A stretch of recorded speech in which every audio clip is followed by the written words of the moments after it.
brace yourself. This email is about to get a major glow up. If you've ever sent an email that felt kind of meh, or worse, got ghosted by your list, this episode is for you.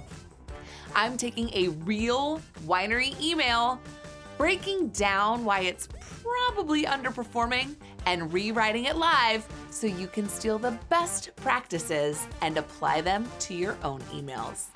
Drop your worst winery email in the comments or DM me if you're brave enough, and I just might fix yours next.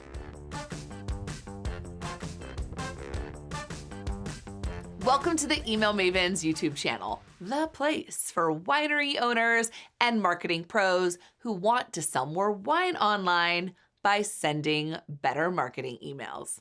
I'm Erica Walter, founder and CEO of Email Mavens, and I'm here to tell you why bad emails equal lost sales.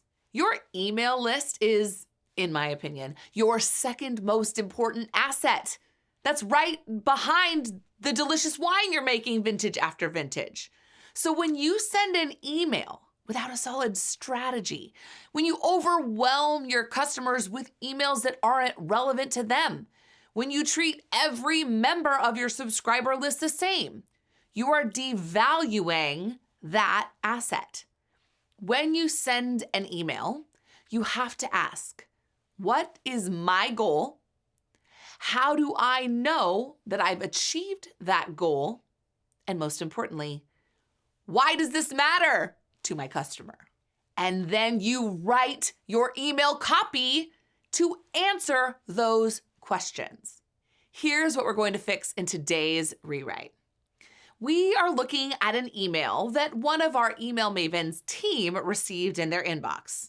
This email, let's be frank, it has some room for improvement.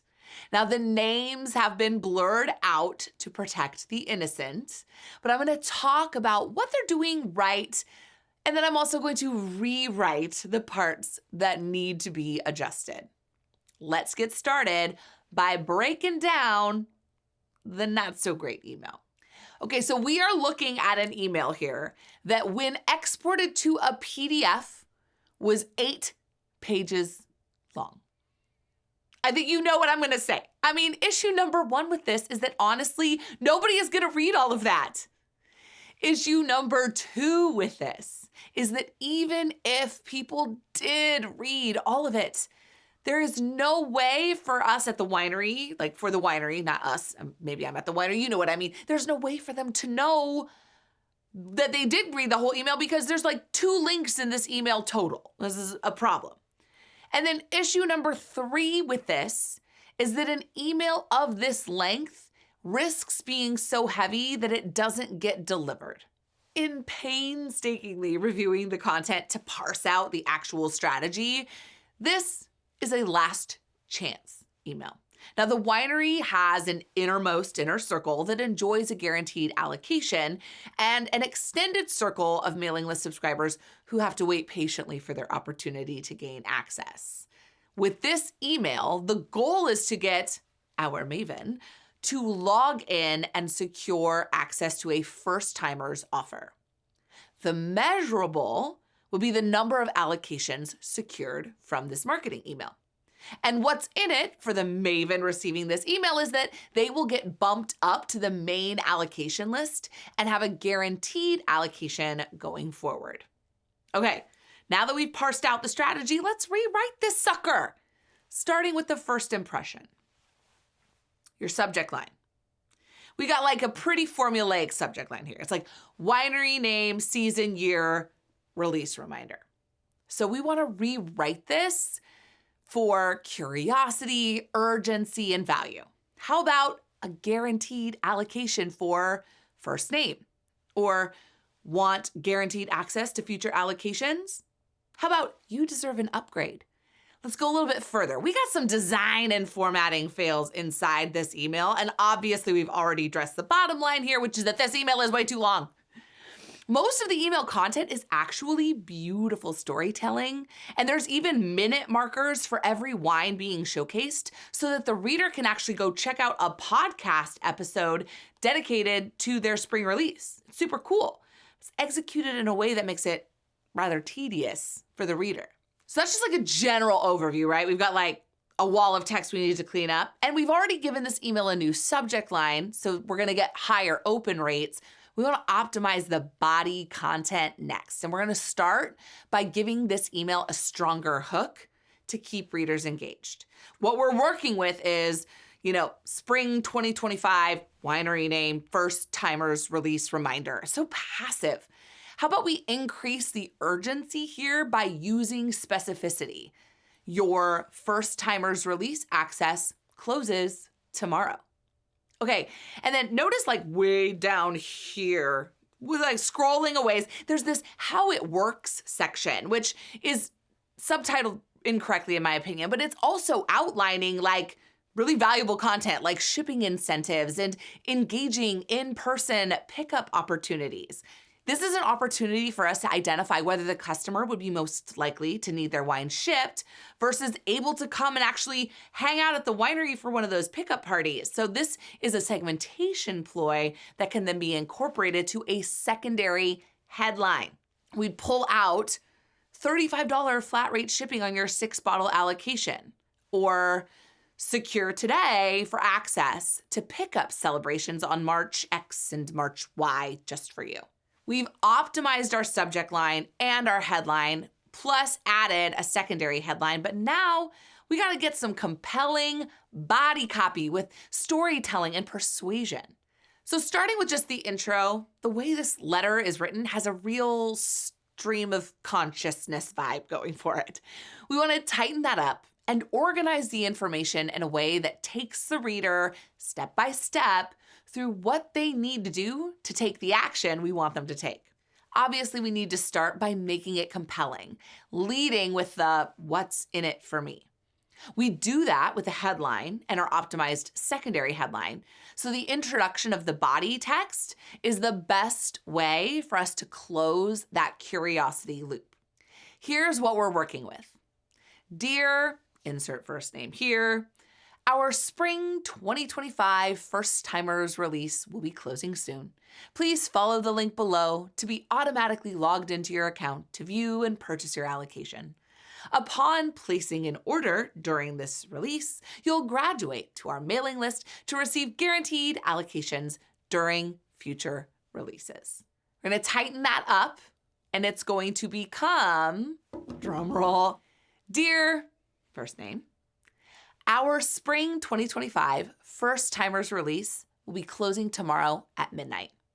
Don't miss your opportunity to secure an allocation of our coveted wines and upgrade your status to ensure a guaranteed allocation during future releases.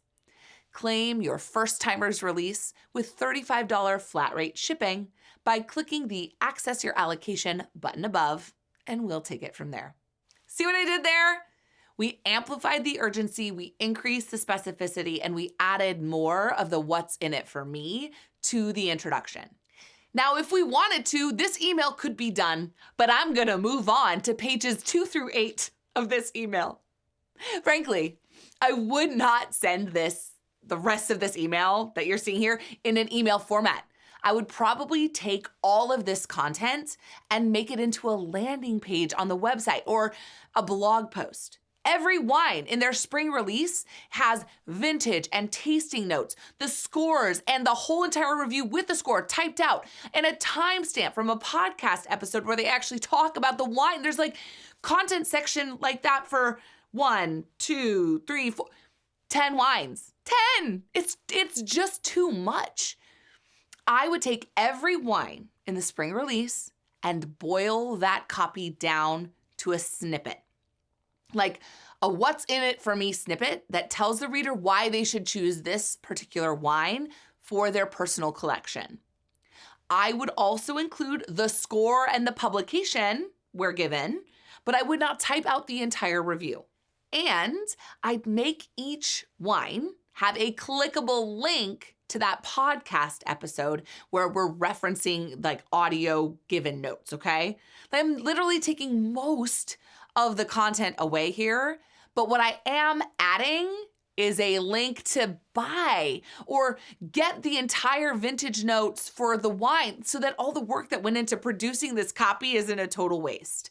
The full story, the images where appropriate, the technical details, etc., should all live on the Winery website.